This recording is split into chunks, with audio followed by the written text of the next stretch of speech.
غزہ کے بعد لبنان میں بھی اسرائیل کی جارحیت بڑھتی ہی جا رہی ہے۔ 7 اکتوبر 2023 سے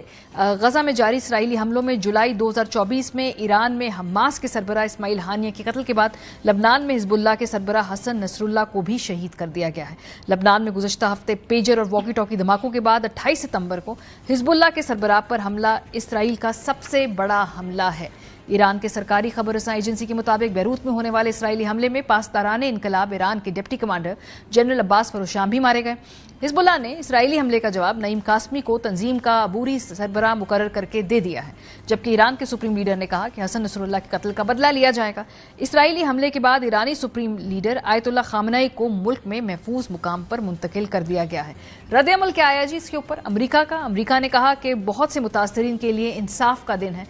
یہ امریکی صدر کا رد عمل تھا۔ اقوام متحدہ کے سیکرٹری جنرل کا رد عمل کیا آیا؟ وہ کہتے ہیں کہ لبنان میں گزشتہ روز حالات کی بہت زیادہ سنگینی ہے اور وہ انتہائی فکر مند ہے۔ روس کیا کہتا ہے؟ روس نے حسن نصر اللہ کی موت پر رد عمل دیتے ہوئے کہا کہ مشرقی وسطی ایک اور بڑی جنگ کے دہانے پر ہے اور کچھ لوگ چاہتے ہیں کہ ایسا ہو کر رہے۔ ایران نے سیکیورٹی کونسل کا اجلاس بلانے کا بھی جو ہے مطالبہ کر دیا ہے۔ پروگرام کے سلسلے میں منصور جعفر صاحب سینئر صحافی تجزیہ کار امور مشرق وسطی نے پڑھ رہی تھی جیرڈ کشنر کے حوالے سے، جو کہ سابق صدر اور شاید فیوچر صدر ڈونلڈ ٹرمپ کے جو داماد ہیں، وہ کہتے ہیں کہ اسرائیل رکے گا نہیں، اس کام کو منطقی انجام تک پہنچائے گا۔ جو بھی اس کے اسٹریٹجک ٹارگٹس ہیں ان کو وہ ایک ایک کر کے چن کر کے ختم کرے گا۔ یہ آخری آپ کو لگ رہا ہے کہ اپنا زور آزما لیا ہے یا ابھی ایجنڈا سے بڑا ہے اسرائیل کا؟ یقیناً جی، اسرائیل کا جو ایک گریٹر اسرائیل کا ایجنڈا ہے وہ تو ابھی میں سمجھتا ہوں اس کی شروعات ہمیں دکھائی دے رہی ہیں، لیکن اسرائیل جو ملیٹریلی چاہ رہا ہے کرنا، وہ کم از کم غزہ کی حد تک تو اسے ریلیٹیولی ہم دیکھتے ہیں اکمپلش کرنے کے قریب ہے یا کر چکا ہے۔ جہاں تک لبنان کا تعلق ہے تو لبنان بنیادی طور پہ غزہ نہیں ہے۔ آپ کے علم ہے کہ لبنان ایک ساورن کنٹری ہے، ایک انڈیپینڈنٹ کنٹری ہے، اور وہاں پہ جو ویسٹرن پاور، خاص طور پہ فرانس، جس کی وہ کالونی رہا ہے ماضی میں، اور اس کو مڈل ایسٹ کا پیرس ہونے کا بھی اعزاز حاصل ہے، اور اسی طریقے سے جو گلف کی مختلف آپ کہہ لیجئے کنگڈمز ہیں اور ان کی جو سلطنت ہے، اور خاص طور پہ جو ان کی رولنگ ایلیٹ ہے، ان کا بہت بڑا بزنس پرسنل انٹرسٹ یہاں پہ موجود ہے، تو لہٰذا وہ اس کو اس انداز سے ڈی اسٹیبلائز نہیں ہونے دیں گے۔ اور یہی وجہ ہے کہ اس وقت جو نجیب میقاتی ہیں، جو وزیر اعظم ہیں لبنان کے، انہوں نے بھی ریکویسٹ کی، اور انہوں نے بھی ایک انٹرنیشنل ڈپلومیسی کا آغاز کر دیا ہے، اور اس میں وہ چاہ رہے ہیں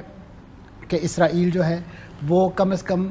جو جنوب کے اندر جو انکرجن ہے اس سے وہ باز رہے، کیونکہ اس علاقے کی جو ٹوپوگرافی ہے وہ کوئی فیوریبل نہیں ہے اسرائیل کے لیے، خاص طور پہ گراؤنڈ آفینسز کے لیے۔ آپ کے علم میں ہے سن 2000 میں بھی اور 2006 میں بھی، اور خاص طور پہ خود اس جنوبی علاقے سے لبنان جو ہے وڈرا کر گیا تھا، یہ ساری ٹوپوگرافی کے جو مسائل ہیں اس کی وجہ سے، اور وہاں پہ جس طریقے سے حزب اللہ انٹرنچڈ ہے، اگرچہ اس کو ایک لیڈرشپ لیول پہ تو بڑا بلو ہمیں دکھائی دے رہا ہے وقتی طور پہ،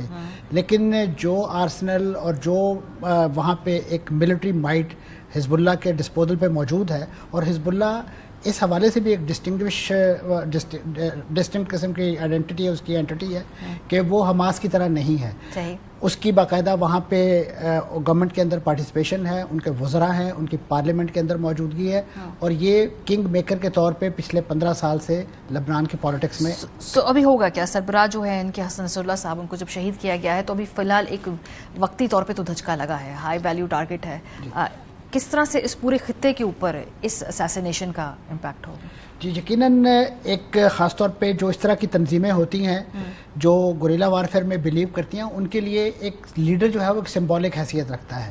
اگرچہ وہ ڈے ٹو ڈے معاملات میں اس طریقے سے پارٹیسپیٹ نہیں کر رہا ہوتا، لیکن بہرحال اس کی موجودگی، اس کی پیٹرنیج جو ہے، اور اس کی آواز، اور اس کا یعنی یہ سینس ہونا ہی کہ وہ موجود ہے، یہ بہت بڑی سپورٹ ہوتی ہے، اور اس سے مورال بہت ڈاؤن ہوتا ہے۔ لیکن میں سمجھتا ہوں کہ حزب اللہ نے آپ دیکھیں کہ ابھی ان کی ڈیتھ کو فارملی اون نہیں کیا تھا، ریکگنائز نہیں کیا تھا، اس کے باوجود حزب اللہ کی طرف سے جنوبی لبنان سے اسرائیل پر حملے جاری تھے، اور تقریباً اس دن بھی انہوں نے 65 کے قریب میزائل اور راکٹ جو ہے وہ فائر کیے ہیں۔ یہ شو کرتا ہے کہ اس کا ایک انڈیپینڈنٹ کمانڈ کنٹرول سسٹم جو ہے وہ ابھی بھی انٹیکٹ ہے، تو وہ ایک لحاظ سے بہت زیادہ ڈیپ امپیکٹ جو ہے اس کی ڈے ٹو ڈے ورکنگ پہ نہیں، الا یہ کہ یہ جنگ جو ہے اگر اسرائیل اپنے اوفینسو کو اسی طریقے سے جاری رکھتا ہے، اور خاص طور پہ لبنان کے جو سیٹلڈ علاقے ہیں جو بیونڈ سبرب اگر وہ اٹیک کرتا ہے تو ایسی صورت میں سمجھتا ہوں کہ پھر ایک ابھی جو ہمیں صورتحال وہاں دکھائی دے رہی ہے جس طرح بڑے پیمانے پہ لوگوں کا انخلاء ہوا ہے، لوگ شام کی طرف موو کر رہے ہیں. تو کیوں نہیں کرے گا؟ مطلب کیوں وہ رکے گا؟ کیا اس کا ہاتھ تو روکنے والا کون ہے؟ جی میں نے اس کیا کہ ایمونیشن دینے والے ہیں، اس کے لیے ایک خالی سی ایک کنڈمنیشن کرنے والے ہیں، تشویش کا اظہار کرنے والے ہیں، پر روکنے والا تو کوئی نہیں. میں نے اس کیا کہ لبنان، آپ کو ماضی میں بھی یاد ہوگا کہ جب یہ 2006 کا ان کی جنگ ہوئی تھی، 45 دن تک جنگ لڑی ہے اس نے، حزب اللہ نے، اور اسرائیل کو خود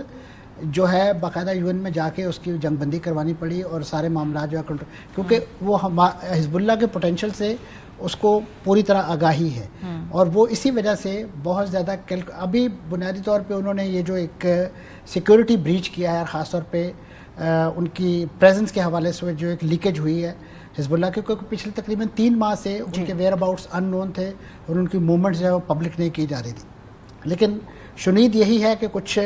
ہیومن انٹیلیجنس جو ہے وہ ایلیمنٹ، کیونکہ انہوں نے 3 ماہ پہلے اپنی ایک ہسٹورک سپیچ کی تھی جب ان کے فواد شاکر جو ہے ان کا اسیسینیشن ہوئی تھی، تو انہوں نے کہا تھا کہ میرے ورکر جو ہیں وہ موبائل فون سے دور رہیں، کیونکہ انہیں انڈیکیشن ہو گئی تھی کہ سمبڈی جو ہے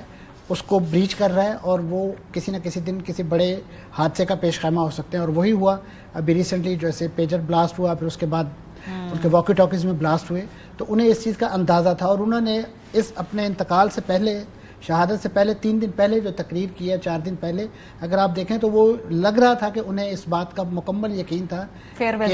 کہ وہ اب اس دنیا میں مزید شاید نہ باقی رہیں. صحیح. بہت شکریہ مسعود جعفر صاحب، ہمیشہ کی طرح وسطیٰ کے معاملات کو سادہ اور آسان زبان میں ہم سب کو سمجھا دیتے ہیں. پروگرام کا وقت ختم ہو گیا. اپنا فیڈ بیک دینا مت بھولیے گا. خیال رکھیے. خدا حافظ.